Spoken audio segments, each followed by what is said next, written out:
उसकी तबीयत खराब होने लगी और इसके कुछ ही दिन बाद नूरुद्दीन इस दुनिया से चला गया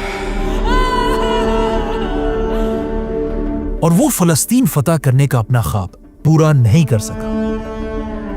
नूरुद्दीन के जाने के बाद वही हुआ जो खिलाफत राशिदा के बाद मुसलमानों में हमेशा होता है। नूरुद्दीन के बाद उसका बेटा मुसलमानों का नया बादशाह बना, लेकिन यहां मसला यह था कि नूरुद्दीन के इस बेटे की उम्र सिर्फ और सिर्फ 11 साल थी। जब नूरुद्दीन जैसे बादशाह के बाद ये 11 साल का बच्चा उसके तख्त पर बैठा, ये देखकर नूरुद्दीन की पूरी एम्पायर में सारे गवर्नरों की आपस में लड़ाई शुरू हुई कि कौन इस छोटे से बच्चे को काबू करके इस पूरी एम्पायर का बादशाह बनेगा। और एक बार फिर मुसलमान आपस में लड़ने लगे और आहिस्ता आहिस्ता ये लड़ाई इतनी बढ़ गई कि इवन फलस्तीन के क्रूसेडर्स ने भी एक बार मुसलमानों पर हमले की कोशिश की।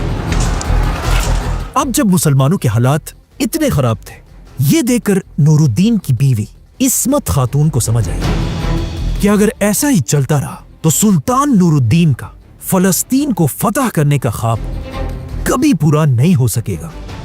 इसीलिए इस औरत ने हालात को ठीक करने के लिए फौरन एक लेटर लिखा। इस्मत खातून की तरफ से मिस्र के गवर्नर सलाहुद्दीन के नाम। आपके सुल्तान नूरुद्दीन इस दुनिया से जा चुके हैं और इनके जाने के बाद इनके गवर्नरों ने इनके तख्त के लिए जंगें शुरू कर दी हैं और अगर सही चलता रहा तो नूरुद्दीन का ख्वाब कभी पूरा नहीं हो सकेगा। तो अब इससे पहले कि ये धोखेबाज लोग इस तख्त पर बैठे, आप फौरन आकर इस सल्तनत और नूरुद्दीन के बेटे को बचाएं। और ये लेटर लिखते ही उसने ये लेटर सीधा इजिप्ट के गवर्नर सलाहुद्दीन के पास भेजा। अब यहां से बहुत दूर सलाहुद्दीन इजिप्ट में आराम से बैठा हुआ था और उसे इन हालात का कुछ पता नहीं था। जैसे ये लेटर सलाहुद्दीन के पास पहुंचा और उसने ये लेटर पढ़ा, ये देखकर कहा जाता है सलाहुद्दीन को बहुत गुस्सा आया। सलाहुद्दीन ने फौरन नूरुद्दीन की बीवी की तरफ इस लेटर का जवाब भेजा और कहा, नूरुद्दीन की मौत की खबर मेरे लिए किसी तूफान से कम नहीं है। इसी के साथ सलाहुद्दीन ने कहा कि जिसने भी नूरुद्दीन के बाद मुसलमानों की इस एम्पायर को कमजोर करने की कोशिश की, मैं वहां खुद आकर एक एक से बदला लूंगा। इसी के साथ सलाहुद्दीन अपनी फौज लेकर फुल स्पीड नूरुद्दीन के कैपिटल दमश्क की तरफ रवाना हुआ। इससे पहले जो सारे गवर्नर्स आपस में लड़ रहे थे, अब सलाहुद्दीन के आने की खबर सुनकर सारे गवर्नरों की टांगें कांपने लगी। कुछ कैपिटल छोड़कर भाग गए, कुछ ने हथियार फेंककर सरेंडर कर दिया और आखिर जैसे ही सलाहुद्दीन दमश्क की गेट के सामने पहुंचा, बगैर किसी भी शोर शराबे के दमश्क के लोगों ने सलाहुद्दीन के लिए गेट्स खोल दिए। सलाहुद्दीन दमश्क एंटर हुआ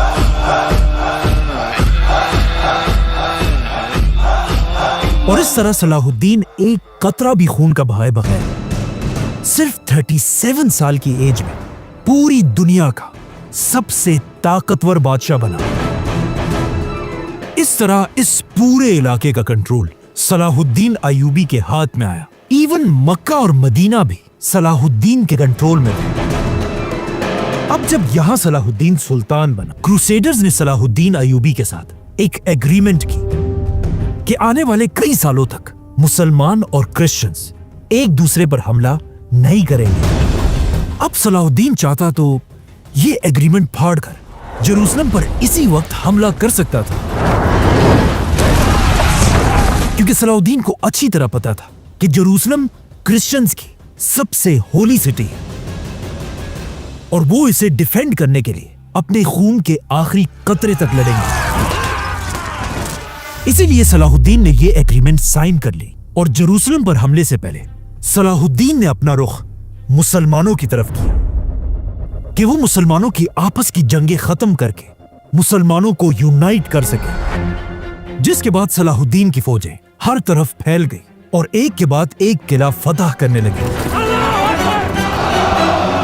इसी के साथ सलाहुद्दीन ने हर तरफ बड़े बड़े मुसलमान स्कॉलर्स को फैला दिया ताकि ये स्कॉलर्स जाकर मुसलमानों की यंग जनरेशन को मोटिवेट करें कि वो मुसलमानों की आपस की जंगें छोड़कर फलस्तीन के बारे में सोचें, जिससे आहिस्ता आहिस्ता यंग मुसलमानों के जहनों में एक बहुत बड़ा चेंज आने लगा।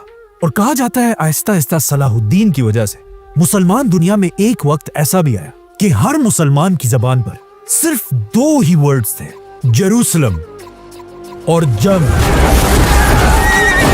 तो अब इस तरह जब सलाहुद्दीन हर तरफ मुसलमानों को यूनाइट करने की कोशिश कर रहा था, अचानक एक दिन जब सलाहुद्दीन एक जंग के दौरान अपने कैंप में था, अचानक कैंप के बाहर कुछ आवाजें आई। 3 खतरनाक हशाशीन सलाहुद्दीन की पूरी फौज और उसकी पूरी सिक्योरिटी को चकमा देकर किसी तरह दुनिया के सबसे ताकतवर आदमी सलाहुद्दीन के कैंप के अंदर घुस गए। एक ने सीधा जाकर सलाहुद्दीन के सर पर हमला किया, लेकिन सलाहुद्दीन अपनी हेलमेट की वजह से बच गया। यह सुनकर सलाहुद्दीन के गार्ड्स अंदर आए और फिर सलाहुद्दीन और गार्ड्स ने मिलकर तीनों हशाशीन को मार डाला। कहा जाता है जब तीसरा असैसिन जमीन पर अपनी आखिरी सांसें ले रहा था, तब भी अपने आखिरी मोमेंट्स में भी वो अपने ब्लेड से सलाहुद्दीन को मारने की कोशिश कर रहा था, जिससे सलाहुद्दीन के चेहरे पर जख्म भी लगा। ये सब देखकर कहा जाता है सलाहुद्दीन अपने कैंप में कुछ देर बिल्कुल शौक में बैठा हुआ था और वो हैरान था कि आखिर ये हशाशीन किस तरह के वहशी और दरिंदे लोग हैं। खैर, सलाहुद्दीन वो वाहिद बंदा था जिसने अब हशाशीन से भी अपनी जान बचा ली थी।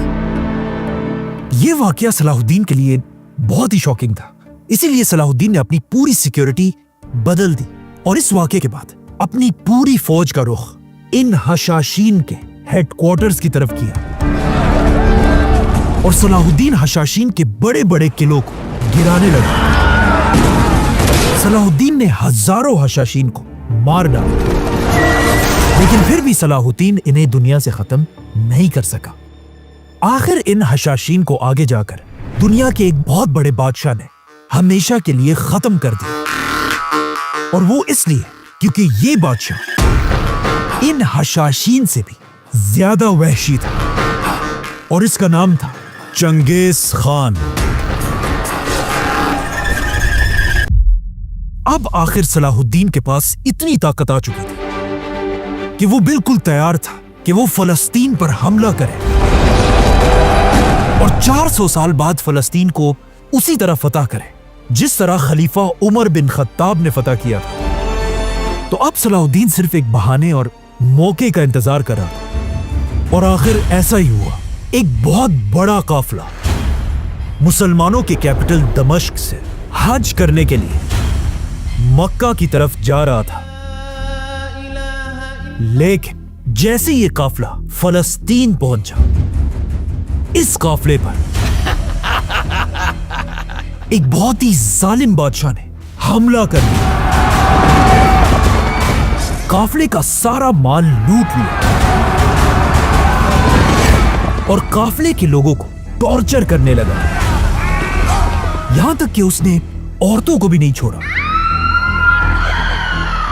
लेकिन ये इस आदमी की बहुत बड़ी गलती थी, क्योंकि इस काफिले के अंदर पूरे मुसलमान दुनिया की सबसे पावरफुल औरत भी थी। इस जालिम आदमी का नाम रेनॉल्ड de Chatillon था। एक आदमी ये खबर लेकर वापस दमिश्क पहुंचा और दमिश्क पहुंचते ही वो सीधा बादशाह के दरबार पहुंचा और उसने बादशाह को बताया कि किस तरह इस जालिम आदमी ने आपकी बहन और मुसलमानों पर जुल्म किए हैं। ये सुनकर सलाहुद्दीन को बहुत गुस्सा आया और उसने फौरन रेनॉल्ड की तरफ हुक्म भेजा कि वो इसी वक्त इन कैदियों को छोड़ दे। लेकिन रेनॉल्ड इतना बेशर्म आदमी था, उसने जवाब क्या भेजा पता है? रेनॉल्ड ने सलाहुद्दीन से कहा, जाओ और अपने पैगंबर मोहम्मद से कहो कि वो इन कैदियों को मुझसे छुड़ाए। अब ये बात सुनकर कहा जाता है सलाहुद्दीन का गुस्सा कंट्रोल से बाहर हो चुका था और यहीं पर सलाहुद्दीन ने कसम खाई कि इस रेनाल्ड का